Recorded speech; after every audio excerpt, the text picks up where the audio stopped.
بسم اللہ الرحمن الرحیم۔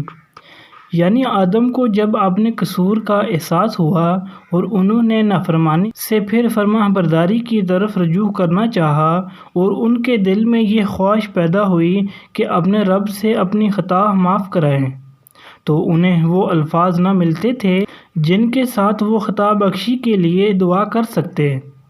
اللہ نے ان کے حال پر رحم فرما کر وہ الفاظ بتا دیے۔ توبہ کے اصل معنی رجوع کرنے اور پلٹنے کے ہیں۔ بندہ کی طرف سے توبہ کے معنی یہ ہیں کہ وہ سرکشی سے باز آ گیا، طریق بندگی کی طرف پلٹ آیا، اور خدا کی طرف سے توبہ کے معنی یہ ہیں کہ وہ اپنے سرمشار غلام کی طرف رحمت کے ساتھ متوجہ ہو گیا، پھر سے نظر غائط اس کی طرف مائل ہو گئی۔ قرآن اس نظریے کی تردید کرتا ہے کہ گناہ کے نتائج لازمی ہیں اور وہ بہرحال انسان کو بھگتنے ہی ہوں گے۔ یہ انسان کے اپنے خود ساختہ گمراہ کن نظریات میں سے ایک بڑا گمراہ کن نظریہ ہے، کیونکہ جو شخص ایک مرتبہ گناہ گارانہ زندگی میں مبتلا ہو گیا، اس کو یہ نظریہ ہمیشہ کے لیے مایوس کر دیتا ہے، اور اگر اپنی غلطی پر تنباہ ہونے کے بعد وہ سابق کی تلافی اور آئندہ کے لیے اصلاح کرنا چاہے تو یہ اس سے کہتا ہے کہ تیرے بچنے کی اب کوئی امید نہیں، جو کچھ تو کر چکا ہے اس کے نتائج بہرحال تیری جان کے لاگو ہی رہیں گے۔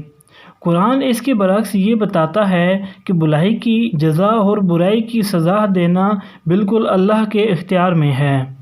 تمہیں جس بھلائی پر انعام ملتا ہے وہ تمہاری بھلائی کا طبیعی نتیجہ نہیں ہے بلکہ اللہ کا فضل ہے، چاہے عنایت فرمائے چاہے نہ فرمائے۔ اسی طرح جس برائی پر تمہیں سزا ملتی ہے وہ بھی برائی کا طبیعی نتیجہ نہیں ہے کہ لازماً مترتب ہو کر ہی رہے، بلکہ اللہ پورا اختیار رکھتا ہے کہ چاہے معاف کر دے اور چاہے سزا دے دے۔ البتہ اللہ کا فضل اور اس کی رحمت اس کی حکمت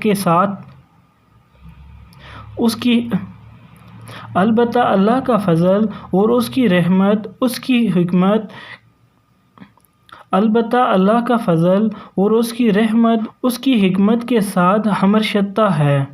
وہ چونکہ حکیم ہے اس لیے اپنے اختیارات کو اندھا دھند استعمال نہیں کرتا۔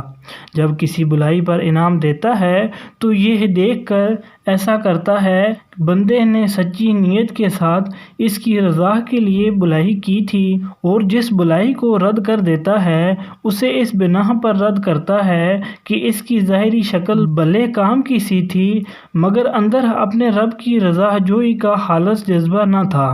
اسی طرح وہ سزا اس قصور پر دیتا ہے جو باغیانہ جسارت کے ساتھ کیا جائے اور جس کے پیچھے شرمساری کے بجائے مزید ارتکاب جرم کی خواہش موجود ہو، اور اپنی رحمت سے معافی اس قصور پر دیتا ہے جس کے بعد بندہ اپنے کیے پر شرمندہ اور آئندہ کے لیے اپنی اصلاح پر آمادہ ہو۔ خدا کے ہاں مایوسی و نا امیدی کا کوئی موقع نہیں، بشرطے کہ وہ اپنی غلطی کا معترف اپنی نافرمانی پر نادم اور بغاوت کی روش چھوڑ کر اطاعت کی روش اختیار کرنے کے لیے تیار ہو۔ اس فقرے کا دوبارہ آدھا معنی خیز ہے۔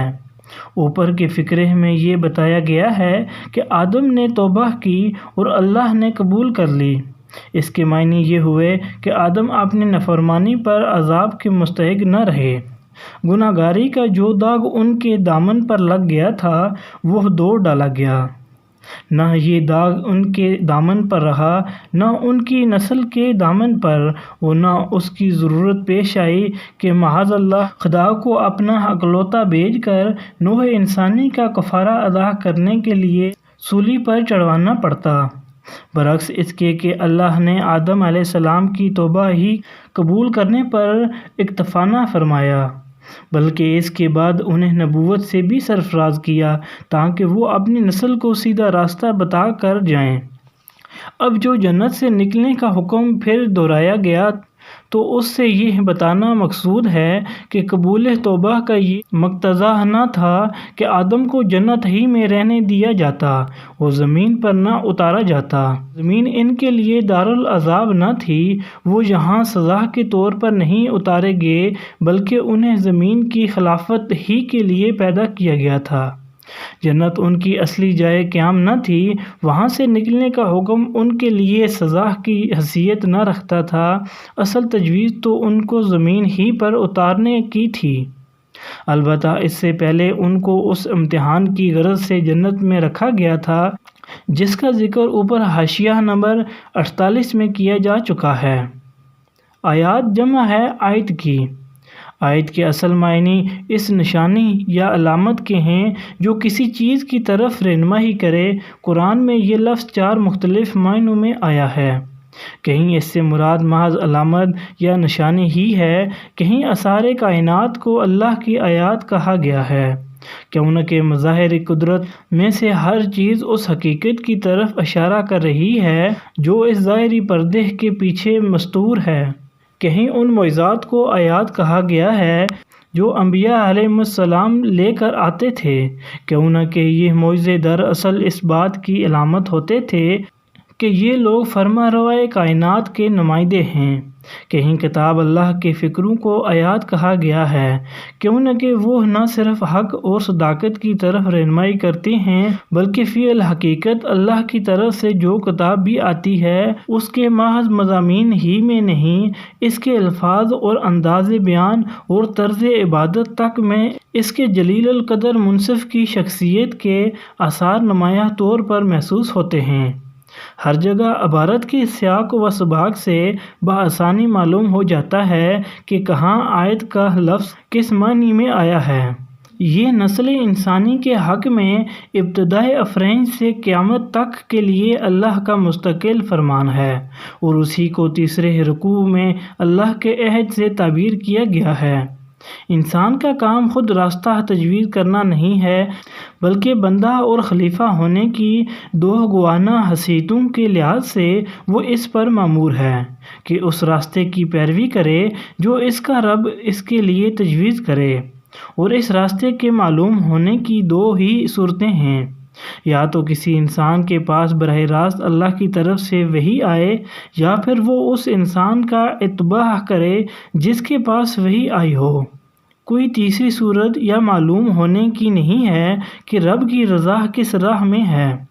ان 2 صورتوں کے ماسوا ہر صورت غلط ہے، بلکہ غلط ہی نہیں، سراسر بغاوت بھی ہے جس کی سزا جہنم کے سوا اور کچھ نہیں۔ یہ تھا سورۃ البقرہ کے 4 رکوع کا ترجمہ و تفسیر۔ اب سورۃ البقرہ کے 5ویں رکوع کا ترجمہ و تفسیر اگلی ویڈیو میں بیان کریں گے۔